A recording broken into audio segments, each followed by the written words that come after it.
عسلامة، مرحبا بكم في فيديو جديد ووصفة جديدة. ان شاء الله مع بعضنا اليوم باش نعمل فيديو هكا على الطاير، وصفة على الطاير باش نحضروا معناها مع بعضنا اليوم فطور نصف نهار اللي هو خبز نتاع السميد في الفور في الدار. نوريهولكم بسم الله، صلي على النبي، معناها فشفش وحشوش. هذا برغل بالكالامار، هذه سلطة نتاع عدس بالدجاج المشوي ومكونات اخرى، لكن نزيدكم معناها تجيكم بنينه بالحق. ان شاء الله تتبعوا ستعجبكم. هذا الخبز نتاعنا كيف خبز السميد. وتوا ننتقلوا مع بعضنا الى المقادير وكيفيه التحضير. صباح النور ومرحبا بكم واهلا وسهلا بكم في قناتي اكلات عصريه وزمنيه. ان شاء الله اليوم باش نعمل مع بعضنا زاد كيف وصفه من المخبوزات اللي هي، لكن اليوم الحاجه اللي مختلفه اليوم باش نعمل ان شاء الله بقدره ربي دباره كامله معناها نتاع فطور نص نهار بقدره ربي.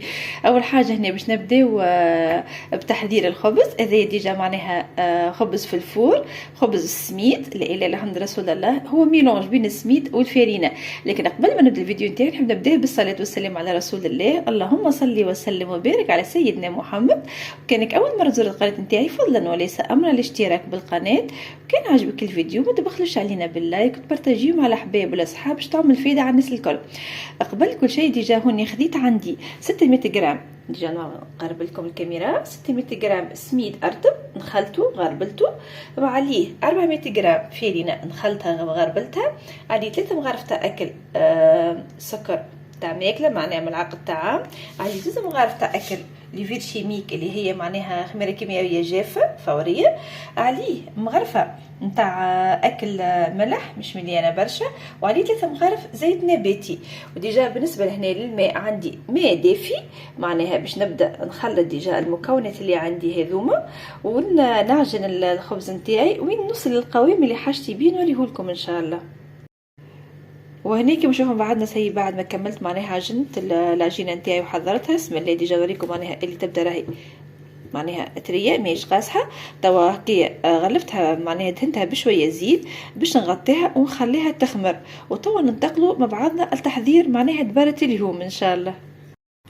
وهنا سي معناها الخبز نتاعي خمر، اللهم صلي على النبي. نوريكم ديجا توا باش نفرغوا معناها نحطوا على البلان دو ترافاي باش نقسموا كويرات. لكن راني ديجا معناها حطيت الفور نتاعي يسخن على اعلى درجه كيف العاده، حطيت فيه بيركس نتاع ماء سخون يغلي وحطيته في وسطه معناها وهو يسخن. وشغلت المروحه كيف لا اله الا محمد رسول الله. وطب باش نشكل الكويرات نتاعي نتاع الخبز ونفطرهم ونركحلهم امورهم ومن بعد نرجع لكم قدره ربي. وانا كيما نشوف بعد ما شكلت الكويرات نتاعي ديجا نتاع الخبز هكا غطيتهم بحاجه هكايا بلاستيك معناها باش يبقاو طريين يرتاحوا نتاع درايج ونص هكاكا. ومن بعد باش نفطرهم باش معناها يتبعوني في الحلاه وباش نركحهم في الطبق نتاع الفور ونخليهم يخمروا. وهنا كيف شوفوا بعضنا سي بعد ما شكلت الخبز نتاعي وفطرته ديجا فريش بابي كويسون على الطبق نتاعي وغطيتهم كيما تلاحظوا بساشيه ليمونتير باش نخليهم نزيد باش نغطيهم ونخليهم يخمروا. وين يخمروا نكملوا نشوفوا ليتاب اللي بعدها ان شاء الله بقدره ربي. وهنا كيف نشوف مع بعضنا بعد ما خمر الخبز نتاعي راني ديجا شقيته معناها جرحته ورشيته بالماء مليح.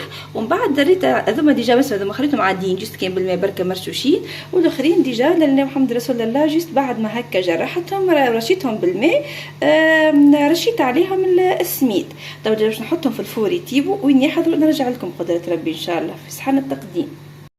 وهنا كيما نشوفوا ديجا معناها الخبز نتاعنا قريب يحضر. طب باش نحضروا ديجا اليوم باش نعمل برغل جيري بالكالامار. ديجا هنا عندي معناها شويه عقابه تاع كالامار راني غسلته مليح وسمطته في الماء والقارص. من بعد هكا ديجا معناها عاودت غسلته قصير حتى تستقطر. هنا خديت شويه خمس منفخ. هنا عندي البرغل نتاعي كيف غسلته واستقطرته مليح ديجا مدشش مش كعب. وهوني عندي معناها راس بصل وسنينات ثوم والقرن. بسم الله، ديجا هنا حطيت الزيت نتاعي معناها في الطنجره باش نصب عليه. بسم الله، نحط عليه كما نحط عليه معناها البصل والثوم باش هكا، ونحط عليه الكالامار ونقليها شويه. وين نقليها نفوحها معناها ونكمل باقي المكونات ونمرق. وهنا كيما نشوفوا ديجا حطيت معناها الزيت نتاعي والثوم والبصل باش يتقلاو شويه، ورقه الرند باش نكمل نضيف لهم بسم الله كرامات، باش نرش عليه رشه خفيفه تاع جوز الطيب. ديجا هكا جوز الطيب هكا باش نرش عليه هكا شويه ونخليهم يتقلاو مع رشه خفيفه نتاع كليل وزعتر. وهنا سي بعد ما رشيت معناها شويه جوز الطيب والكليل والزعتر، راني ديجا حطيت مغرفه نتاع طوماط كونسونطري، شويه فلفل احمر، شويه هريسه عربي، شويه كركم، شويه تابل وكرويه وشويه ملح. تو بسم الله باش نخلطهم مليح ونخليهم يتقلوا، باش نزيدهم شويه ما يتقلاو، ومن بعد نضيف لهم الحمص لا اله الا رسول الله والبرغل نتاعي ونخليهم يطيبوا مع بعضهم.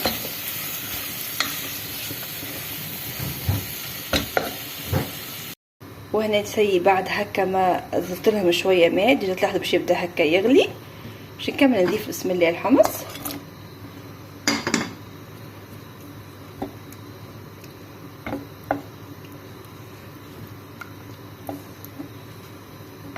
باش هو يبدا يغلي نكمل نسقط البرغل نتاعي يغلي شويه، من بعد نمرقه ونخليه يطيب.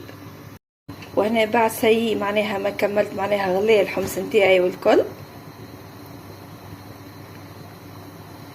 راهو الكحل شوفي هذيك جوز الطيب لا الحمد رسول الله. رميت البرغل نتاعي هكا ومرقته بشويه ماء باش يغلي، نزيد نمرقه شويه ونخليه يطيب. وين يطيب ان شاء الله نحضر في صحن التقديم. لو طون الخبز نتاعي ديجا قريب يحضر هو توا سي.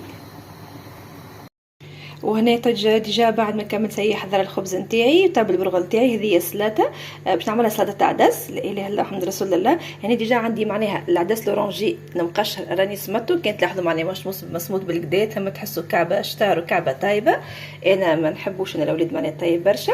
يعني خديت كعبه طماطم صغيره قصيتها مكعبات، شويه زيتون اخضر مقصوص دوائر، وزيتونه كحل كيف كيف، شويه هكا نتاع راس بصل صغير قصيته معناها كيف كيف مكعبات، شويه معدنوس قصيته. وهنا كيف كيف عندي شويه هكا دجاج شوحته معناها مشوي، عملته بالمطارد وعليه رشه جوز الطيب وشويه كليل وزعتر لا اله الا الله محمد رسول الله، ورقه رند وشويه ملح وشويه تابل وكرويه. فوحتهم هكا مليح وخليتهم يتشوي وحضرتهم. توا ديجا باش نكمل نخلطهم معناها نصب المكونات هذوما الكل باش نخلطهم بزيت زيتونه معناها منسم بالعشاب، ومعاها مرشه ملح وشويه قارص ورشه خفيفه نتاع نعناع شايح، ونحضر مع بعضنا ان شاء الله في صحن التقديم. وتوا ديجا نوصل نهايه الفيديو نتاعنا. اللهم صل على النبي. جا الفطور معنا قمقم وهيل نمدكم نشهيكم ان شاء الله تجربوا يعجبكم. هذا ديجا الخبز نتاعنا جاي منفش ومفش ان شاء الله. نصلي على النبي نوريكم تشوفوا فيه. هذا خبز السميد نتاعنا ان شاء الله تجربوه هكا ويعجبكم. هذا بالنسبه للبرغل نتاعنا. انتم كان تحبوا تضيفوا معناها شويه كرافس والا جرينات فلفل معناها شويه يرجع لكم انتم. مي الحق الاولاد ما نحبوش. جيست هكا في الاخر راوين طاب رشيته هكا بشويه كمون مرحي وطفيت عليه الغاز. وهذا بالنسبه للسلطه نتاعنا كما تلاحظوا معناها مصلي على النبي فايحه وبنينه. نودكم مشاهيكم. هذه ديجا معناها بعد ما كملت خلطت المكونات. تجبر تضيف لها كباره ليمون معناها انت واللي تحب. انا ديجا خاطر مربوطه بالصغيرات شنو ياكلوا. فوحتها بشويه قارص وشويه ملح وزيت زيتونه معناها منكه ومنسم بالعشاب، ومعاها عسره قارص وشويه رشه نتاع نعناع شايح. وان شاء الله تجربوا الروسيت وتعجبكم. تو مبقى لي باش نخليكم في امان الله. الى ملتقانا في فيديو قادم ودمتم في رعايه الله.